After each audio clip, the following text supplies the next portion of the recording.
rating all the Rasasi Hawas flankers in my collection with a tier system. Let me explain. S tier, A tier, B tier, and C tier. S tier is pretty much super head turner, compliment monster, a must-have in the stash when it comes to the Rasasi fragrances. Now the A tier, wildly mass appealing whether it be daytime or nighttime sexy vibes, and just super reliable. B tier is kind of situational. It's good, but as far as a daily is concerned, we'll see. And C tier is just, I mean, it's alright, like... You might like it, but for me, it doesn't necessarily move the needle. Now, what are the Hawas flankers that I have in my stash? Well, let's roll my music so we can tap into these fragrances and go through the tier system and see which one potentially catches your attention.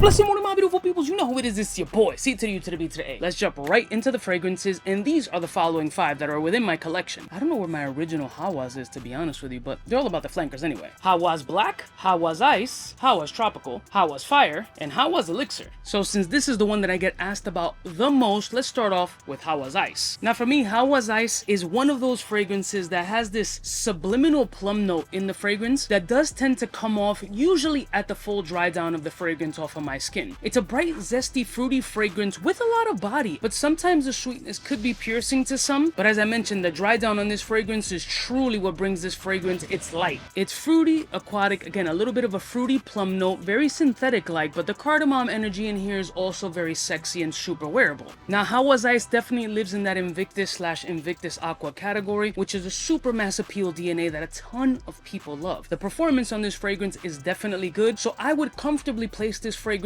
in the A category. Now the price point of this fragrance I've seen vary so drastically, anywhere from like $25 to $55, so shop it around and try to find the best deal as possible if this is your kind of flow. But yeah, it's got the old school Hawas DNA with like a crisp, effervescent, fruity, apple-ish kind of vibe. It's not wildly unique, but it can get you a lot of compliments. But there is a sexy going out versatility about this scent profile, which has a big following behind it. So A category, I would place Hawas Ice for sure. Hawas Black, Nishane, Hachiva kind of vibes. Now this fragrance definitely has that pineapple-ish mossy DNA. It does stray more towards the Hachiva than Aventus because of that mossiness. You still get that creamy pineapple bergamot-ish kind of vibe. And what's odd for me is that the performance of this fragrance each time that it's worn is completely different. Sometimes it performs like beast mode kind of qualities, and other times maybe it's diet, maybe it's pH, maybe it's pure ambiance. It kind of does a little bit less than performance. This vibe and this scent profile is one of those that's kind of, it doesn't miss. It doesn't shock me or move me crazy, but it doesn't miss. This is going to be an ultra compliment grabbing fragrance. The pineapple is juicy yet kind of green. The mossiness, the earthy nature provides a ton of body on this scent profile. And then you got a woody, almost creamsicle-like DNA. I've seen a couple of short form videos of people saying that this joint is beast mode, and I've gathered some points of that, so I'll comfortably put this fragrance around a B+, A- kind of situation. What the hell is even that? It's sharp, professional, mossy, sexy. It gives you that clean-cut kind of 𝗕𝗂 vibe without the hiked-up price point that you're looking for in a Hachiva or an Aventus. I mean, for 40-ish bucks, shit ain't bad at all. Now let's jump into Hawas Fire. Now this one's supposed to be 𝗙𝐶𝐿 Imperial Valley. I haven't smelled any 𝗙𝐶𝐿 fragrances, so I can't confirm or deny that. I can tell you is that there is something about this fragrance that is very captivating. It's definitely leaning more in that aquatic-y, soapy, salty, but not a ton of spice, which is what I would expect from a fragrance called Fire. I would expect a little bit more pepper, a little bit more spice, maybe a little bit cinnamon kicked up, and it's not that. It's kind of like a modern take on an aquatic DNA. It does wear a little bit on the warmer side, but it's not fire. I don't get fire-ish vibes from this joint. I get a little bit of like aquatic-y bitter that gives it a mild amount of spice, but not fire-ish kind of spice. Not an off-putting scent, but not wildly groundbreaking either. This has kind of like a B category rating. It's kind of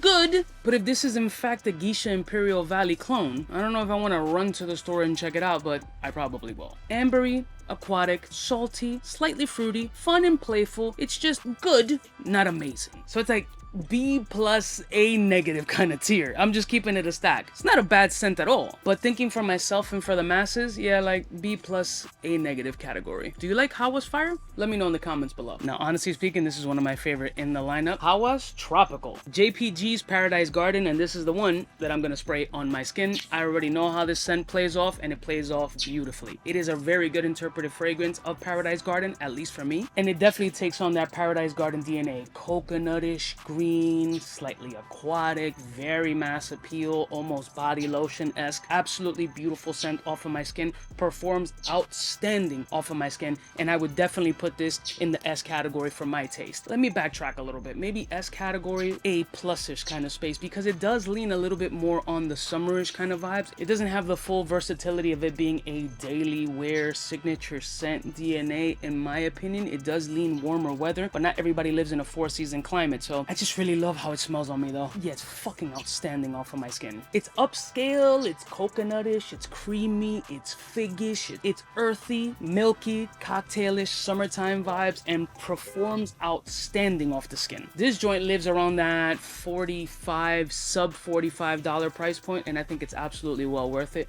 at least for my taste. So if you live in a place that consistently has warm climate, this is when you definitely need to put in your shit. Like, out of all of these, this one might be my favorite. And finally, we move on to Hawas Elixir. Obviously, you can imagine that this is JPG Elixir-ish kind of vibes, and it definitely holds that candle, and it holds it respectfully. JPG Elixir is one of my favorite Jean-Paul Gaultier fragrances. As a Jean-Paul Gaultier hater, as I like to self-proclaim myself, this one is definitely a dope clone. It's a good inspired expression of that DNA with its own twist though. I find this shit to sometimes have this dusty little chocolate benzoin-ish kind of DNA, which is in the Jean-Paul Gaultier, but this one pops off a little bit more. It's resinous, it's amber, but it still has an element of freshness as well that makes it a little bit more versatile, so you can do date night, work appropriate, and it also still has that party clubby vibe. Also comfortably sitting in that $40 space. It kind of just doesn't miss, and that little nutty Nutella-ish kind of granular earthiness in this fragrance gives it a lot more body for a $40 price point. Like, this is not a scent profile that somebody's gonna smell on you and automatically be like, yeah, that's a clone of Jean-Paul Gaultier Elixir, or even that this is a $40 scent profile. It punches way above its price point, and I can comfortably put this shit in an S category for me. Vanilla, chocolatey, minty, benzoin, resinous. Yeah, no, this shit hits crazy. So ultimately, in the Rasasi Hawas space, these two for me are the spotlights. These are S categories all day, every day. This one does lean into the A category because it's more summer vibes, but then this one would lean more into the A category kind of also because it does lean a little bit more cold weather vibes, but who cares? Wear what you want whenever you want. I don't have the original Hawas. I wish I had it to do the comparison. I have no idea where the hell it is. I'm sure I have it somewhere in the dungeon. But ultimately, out of the Hawas fragrances, which one is the one that absolutely moves you and rates an S in your life? Comment below. I love y'all mother suckers from the heart. Don't forget to like, share, and subscribe. Smooches.